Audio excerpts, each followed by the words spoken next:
Hey, welcome back to the Bible Story Podcast. My name is John Drabert. I work at Covenant Bay Bible Camp near Edmonton, Alberta. Now, I have a question for you. Are you hungry? Maybe? Perhaps you're hungry now that I've asked you that question. Now, Jesus asked his disciples and the crowd some pretty interesting questions. And today we're going to look at a bit of a strange question that has to do with food. Now, even though it's a bit of a strange question, it teaches us some very important lessons that we need to consider for our own lives. So stay tuned. We're going to be looking at Mark chapter 8, verses 1 through 10. Now, Jesus' popularity had been growing quite extensively. It seemed to be growing every week. People were gathering in huge crowds to hear him preach.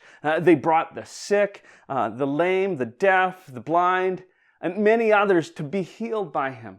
And they saw incredible things, and the stories that came out of those experiences, those healings, those teachings, spread far and wide. And that was the reason his popularity was growing, and such huge crowds were starting to follow him. Now, let me read Mark chapter 8, verses 1 through 10. It says this: "About this time, another large crowd had gathered, and the people ran out of food again. Jesus called his disciples and told them, 'I feel sorry for these people. They have been here with me for 3 days, and they have nothing left to eat. If I send them home hungry, they will faint along the way, for some of them have come a long distance.' His disciples replied, 'How are we supposed to find enough food to feed them out here in the wilderness?' And Jesus asked, 'How much bread do you have?' 7 loaves, they replied. So Jesus told all of the people to sit down on the ground. Then he took the 7 loaves, thanked God for them, and broke them into pieces. He gave them to his disciples, who distributed the bread to the crowd. A few small fish were found too, so Jesus also blessed these and told the disciples to distribute them. They ate as much as they wanted. Afterward, the disciples picked up 7 large baskets of leftover food. There were about 4,000 men in the crowd that day, and Jesus sent them home after they had eaten. Immediately after this, he got into a boat with his disciples and crossed over to the region of Dalmanutha." So what's going on here in the story? We've got 4,000 men, and we can assume that women and children were on top of that. And that's a lot of people. And they're out in the wilderness by the Sea of Galilee, and there's just not a whole lot going on there. People had to bring their food, and they were there for 3 days. People had brought their sick, the lame, the deaf, the blind, and many others to have him heal them. And Jesus looked at the end of this time together, Jesus looked at these people and he had compassion on them. He felt sorry for them, it says.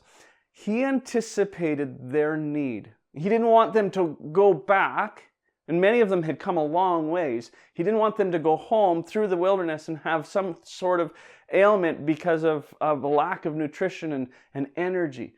So he wanted to feed them. The disciples thought it was madness to feed all of these people. It wasn't possible. It was ludicrous to think that they could do this. And so Jesus asks, "How much bread do you have?" And the disciples say, "Well, we have 7 loaves. Jesus blesses the 7 loaves, tells the disciples, "You start distributing it to all of the people." They later find a few fish. Jesus does the same. The disciples distribute the fish as well. And there are 7 baskets left over. That is mind-blowing, because there's more food after than before. Everybody had more than enough to eat, which is a very interesting thing. Well, Jesus sends them home, and then he crosses to the other side of the lake with the disciples, and the story is wrapped up. So what about this question? What's the big deal about this question that Jesus asks? How much bread do you have? Now, the disciples gave a very practical answer. We have 7 loaves, which is, in fact, the correct answer. In fact, that would have been enough for the disciples and Jesus, but certainly not enough for the 4,000 men plus women and children. So imagine how the disciples are feeling as Jesus is asking this question. Are you thinking are you planning on really trying to feed everybody with these loaves? Are you going to do this again? Remember, he had fed the 5,000 already, and this was another experience similar to that. And so they had been through this before, and they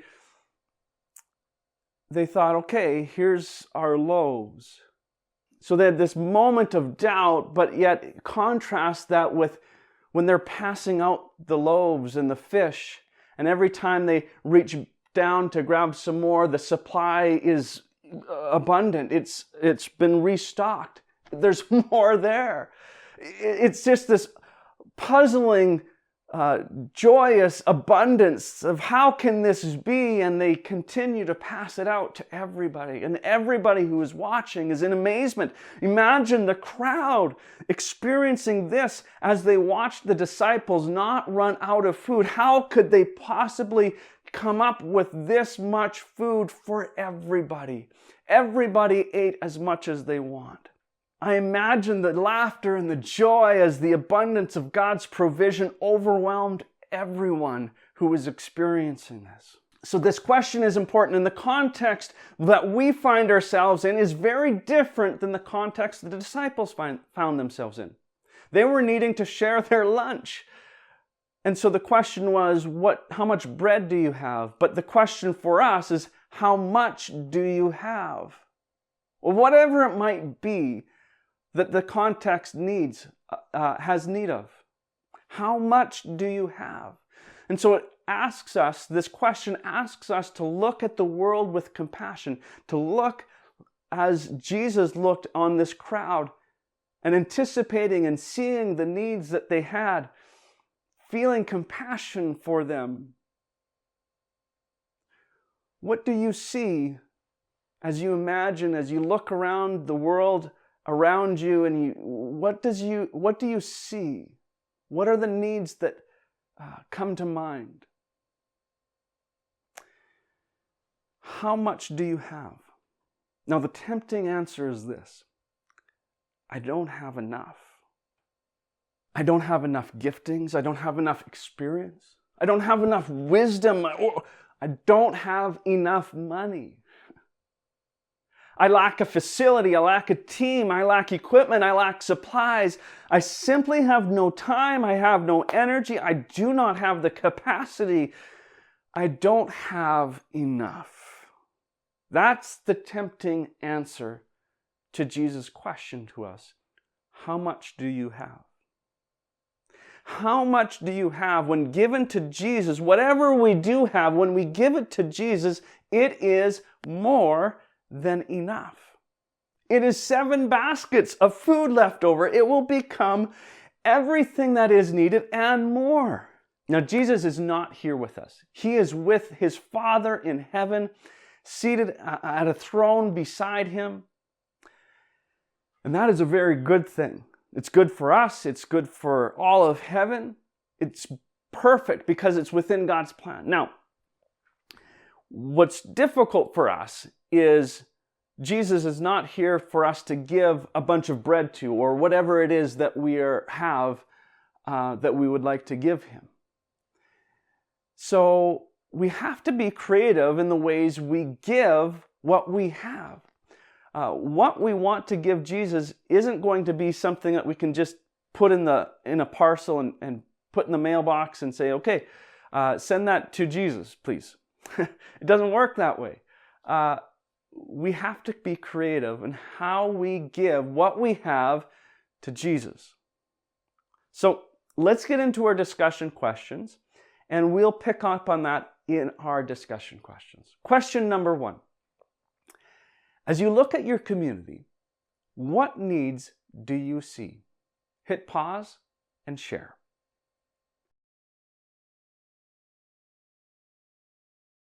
Question number 2. Thinking of the needs that you see around you, what and how much do you have? Hit pause and share.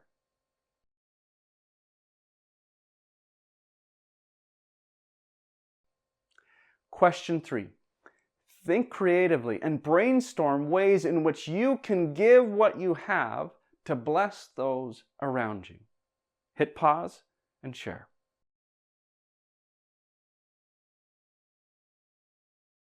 Hey, thank you for hanging out with me here on the Bible Story Podcast. Remember these two things. First of all, give what you have to Jesus. And second, remember that Jesus will make it enough. Hey friends, I hope I see you this summer at Covenant Bay Bible Camp. You can find more information at covenantbay.ca. Remember, there's nothing more important than a growing relationship with Jesus. So pray with one another to end your time. Encourage one another throughout this week.